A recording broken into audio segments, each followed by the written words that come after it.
एक आदमी गया भगवान के मंदिर में मान्यता मानने, हे प्रभु मुझे 50,000 का फायदा हो तो 5 रुपए का प्रसाद चढ़ाऊंगा। ले पहले ही चढ़ा दे। बोले पहले नहीं, ना हुआ फायदा तो 5 तो बेकार जाएंगे, जब हो जाएगा तब। संयोग से फायदा हो गया, अब गया प्रसाद चढ़े, सोचने लगा इसमें भगवान ने कराया फायदा क्या, ये तो चांस की बात है।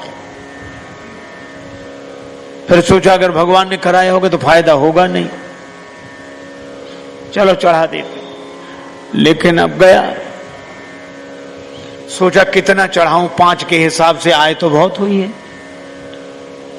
तो उसने रेखा खींची है और बोला हे भगवान मैं पूरे के पूरे पैसे तुम्हारे चरणों में फेंक रहा हूं, चरणों में चढ़ा रहा हूं, और जो रेखा के उधर गिर जाए सो तुम्हारे, इधर गिर जाए सो हमारे। पर फेंकना तो अपने ही हाथ में था।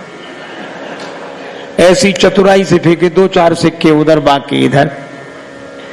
हाथ जोड़ के बोला भगवान बड़े कृपालु हो, थोड़े से लिए आपने, बाकी सब बटोर कर चलने लगा। उसके पीछे उससे भी ज्यादा होशियार आदमी खड़ा था। वो कहने लगा हे भगवान ये रेखा खींचकर हम अपने और आपके बीच में भेद पैदा नहीं करेंगे, जो आपका सो हमारा। लेकिन एक बात सुनो, क्या? उसने रेखा मिटा दी।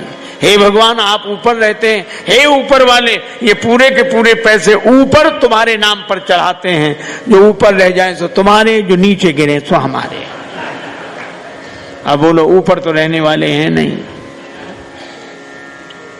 भगवान को दिमाग से नहीं दिल से मानो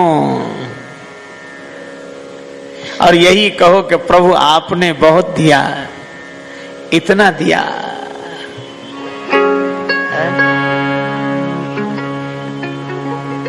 इतना दिया दाता ने मुझको जितनी मेरी औकात नहीं, इतना दिया दाता ने मुझको जितनी मेरी औकात नहीं।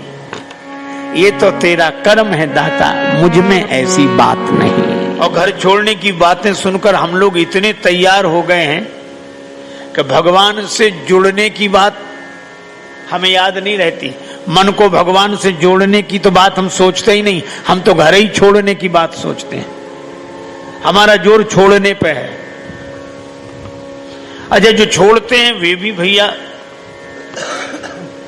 ऐसे अद्भुत। एक सज्जन हमें मिले, वो जिसने घर छोड़ा गए ही नहीं। मैंने उनसे निवेदन किया, हमने कहा महाराज औरों के घरों में जाते हो कि नहीं? बोले जो बुलाता है सो जाते हैं। हमने कहा जब औरों के घरों में जाते ही हो तो उसी एक घर ने क्या बिगाड़ा था, जो क्या बिगाड़ा था उसने? बोले नहीं नहीं नहीं नहीं वो तो मैं छोड़ चुका, तो छोड़ दिया।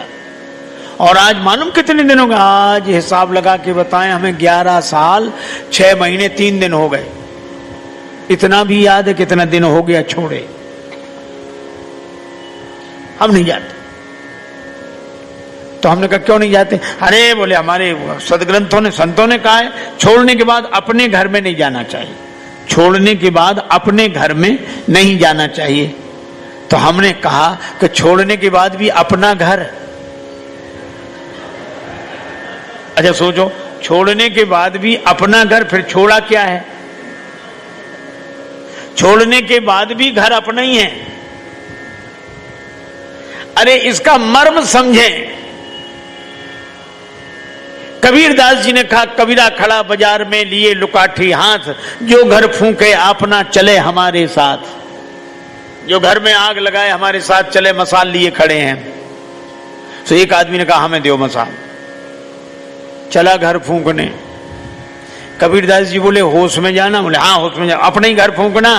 बोले हाँ अपने ही फूंकेंगे। बोले तुम्हें पता है? बोले हाँ पता है, जाओ। अब रास्ते में वो सोचने लगा कि अपना घर फूंके हैं, लेकिन मंदिर में तो हम रोज कहते हैं तन मन धन सब तेरा। हे भगवान तन भी तुम्हारा, मन भी तुम्हारा, धन भी तुम्हारा। तो भगवान का है कि हमारा है? और हम फूंकने जा रहे हैं। लौटकर बोला कि महाराज समझ में नहीं आता कि भगवान का है कि हमारा, हम फूंकने जा रहे हैं। कबीरदास जी बोले अब तुम समझ गए, यही फूंकना है जिसे तुम अपना मानते हो उसे भगवान का मानने लगो, यही फूंकना है, हमारा नहीं है। अच्छा, फिर एक अजीब बात है, जब हमारा है ही नहीं तो हम त्यागने वाले कौन होते हैं? हमारा हो तब तो छोड़ें, या हमारा है ही नहीं, है ही भगवान का, तो छोड़ने की जरूरत क्या है? बस ये याद बनी रहे कि हमारा नहीं है, भगवान का है,